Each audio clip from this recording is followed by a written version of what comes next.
Salam sejahtera. Saya akan bersama anda dalam berita KPS pada petang ini. Antara berita-berita pada petang ini. Pelajar Universiti Pendidikan Sultan Idris, Tanjung Malim, Perak telah menjalankan projek berasaskan sekolah di Sekolah Menengah Kebangsaan Tun Perak, Rawang, Selangor. Motivasi, faktor penting dalam teori pembelajaran. Kaedah pengajaran dan pembelajaran yang terkini. Suasana pengajaran dan pembelajaran yang kondusif dititik beratkan. Mencungkil bakat kepimpinan pelajar. Amalan membaca budaya kita. Program pendidikan alam sekitar. Pada 13 Mac 2020, terdapat 5 orang pelajar dari Universiti Pendidikan Sultan Idris, Tanjung Malim, Perak telah menjalankan projek berasaskan sekolah di Sekolah Menengah Kebangsaan Tun Perak, Rawang, Selangor.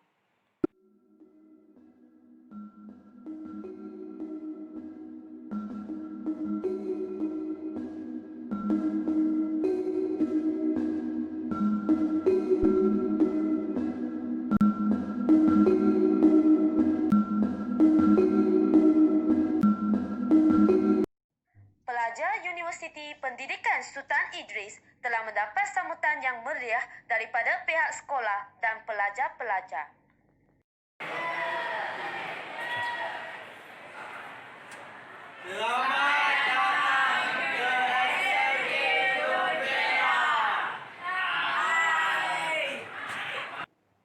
Kajian berkenaan motivasi adalah yang berkaitan dengan segala desakan dan dorongan psikologi, biologi dan sosial untuk menyingkirkan kemalasan dan menggerakkan kita sama ada dengan penuh minat ataupun tidak untuk bertindak.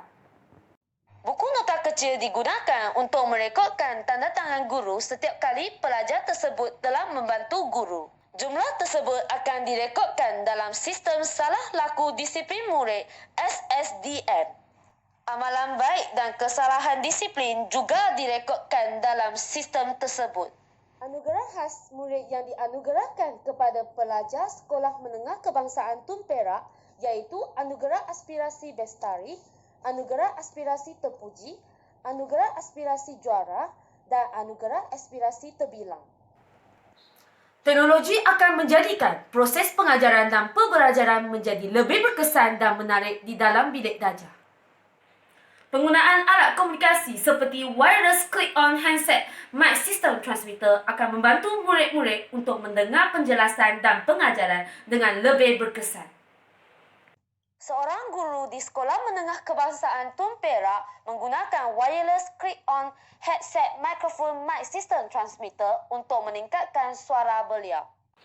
Suasana pengajaran dan pembelajaran yang kondusif semakin dititik beratkan. Suasana fizikal bilik darjah yang kondusif adalah penting untuk meningkatkan keberkesanan proses pengajaran dan pembelajaran di dalam bilik darjah. Persekitaran fizikal di dalam bilik darjah merangkumi aspek-aspek seperti reka bentuk dan susunan di bilik darjah, sumber bahan pembelajaran, ruang atau sudut pembelajaran, pengudaraan, pencahayaan serta kebersihan. Suasana pengajaran dan pembelajaran yang kondusif dalam bilik darjah di Sekolah Menengah Kebangsaan Tun Perak. Kelas dihiaskan dengan lansir dan bahan-bahan pembelajaran dipaparkan di papan kenyataan mewujudkan tempat pembelajaran yang kondusif. Susunan kerusi dan meja di dalam bilik darjah yang membolehkan guru senang untuk berbicara dengan setiap pelajar dan memerhatikan pergerakan pelajar sesuai dengan apa yang dikehendaki. Papan pameran sentiasa dapat menarik perhatian dan berguna untuk guru dan pelajar. Tugasan yang bermutu hasil usaha pelajar, acara pelajar, jadual peperiksaan, catat organisasi, jadual bertugas serta info untuk setiap subjek dipamerkan. Pelajar melibatkan diri dalam menghasilkan moto dan slogan dengan kreativiti untuk menghiaskan kelas mereka. Sekolah Menengah Kebangsaan Tun Perak mempunyai peraturan dan prosedur berkaitan keselamatan di bilik darjah dan di bangunan sekolah. 3K sentiasa diutamakan di Sekolah Menengah Kebangsaan Tun Perak, iaitu kebersihan, kesihatan dan keselamatan.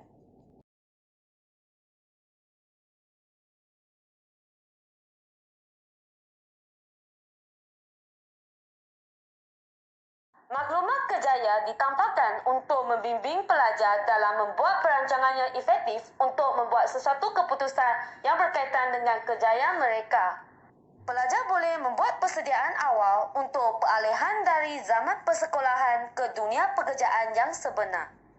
Poster dan infografik tentang salah laku disiplin murid ditampak pada dinding bangunan sekolah untuk memberikan kesedaran dan peringatan kepada pelajar supaya mengelakkan diri daripada terlibat dalam salah laku disiplin. Mencungkil bakat kepimpinan pelajar. Amalan membaca budaya kita. Program pendidikan alam sekitar.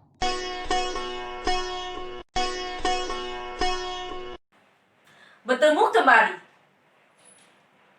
Kepimpinan merupakan satu proses bagaimana seseorang mempengaruhi orang lain. Usaha membina kualiti kepimpinan generasi muda, khususnya para remaja, adalah penting. Mereka merupakan aset yang bakal mengisi keperluan kepimpinan negara bagi tujuan kelangsungan pembangunan pada masa hadapan. Pengawas sekolah berfungsi untuk membantu pihak sekolah serta guru-guru untuk memantau dan menguatkuasakan peraturan dan undang-undang sekolah agar sekolah sentiasa dalam keadaan yang terkawal sama ada dari segi disiplin maupun keceriaan sekolah. Pembimbing rakan sebaya menjadi rakan yang peka kepada perasaan orang lain yang berada di sekeliling mereka. Pembimbing rakan sebaya membantu untuk menggerakkan perkhidmatan bimbingan dan kaunseling di sekolah. Pembimbing rakan sebaya sentiasa memberi galakan dan sokongan kepada rakan mereka dalam mengambil langkah yang positif untuk menyelesaikan masalah. Pengawas yang bertugas akan berucap di speaker corner pada setiap minggu. The healthy eating is the wish of every person and it is a common fact. There are many guidelines to follow when eating so that a person can have a healthy and integrating diet. First of all, the healthy food should be well balanced. Pengawas sekolah memastikan pelajar berbaris semasa mereka memberi makanan dan juga meletakkan pinggan, mangkuk dan cawan ke dalam besen selepas mereka makan.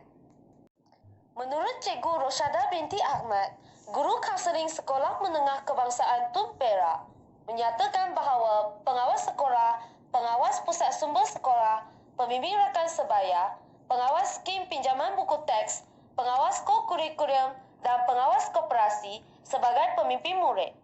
Pada setiap tahun, mereka akan diberikan watikah sebagai pemimpin murid.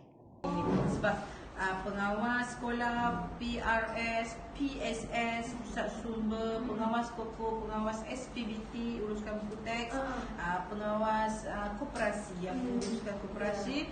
So 6 golongan pengawas ini kita namakan sebagai pemimpin murid. Okey, so setiap tahun kita akan bagi watikah kepada 6 golongan pengawas ini sebagai pemimpin murid. Nadi Ilmu Amalan Membaca NILAM merupakan penggabungan semua aktiviti galakan membaca yang pernah dijalankan di sekolah dengan memberi pengiktirafan yang sesuai. Program NILAM bermaklumat untuk membina tabiat membaca yang berkekalan dalam kalangan pelajar serta menggalakkan pihak sekolah untuk terus menjana idea yang kreatif dan inovatif untuk menyemai tabiat membaca. Sudut NILAM memudahkan segala urusan yang melibatkan program NILAM. Program pendidikan alam sekitar telah diperkenalkan pada tahun 1980-an. Melalui program ini, pelajar-pelajar sekolah dipupuk dengan perasaan mencintai keindahan alam sekitar serta diberi pendedahan tentang kepentingan memelihara alam sekitar.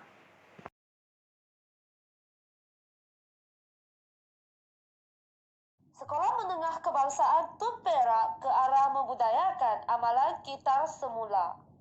Taman Herbal Semarak di Sekolah Menengah Kebangsaan Tun Perak memberi peluang kepada pelajar sekolah untuk mendekati dan mengenali pokok-pokok herbal. Taman Herbal Semarak dihiasi dengan beberapa tanaman seperti mulberry hitam, sirih merah hutan dan pokok ular.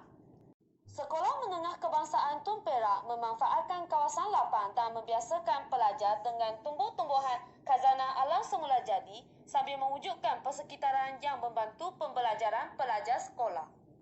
Taman Herba menunjukkan komitmen untuk menabur bakti kepada masyarakat setempat dengan harapan taman ini akan menggalakkan kesejahteraan alam sekitar, sosial dan fizikal masyarakat sekolah serta memupuk kefahaman yang lebih baik mengenai peranan alam sekitar dalam menyokong kesejahteraan dan kelangsungan hidup.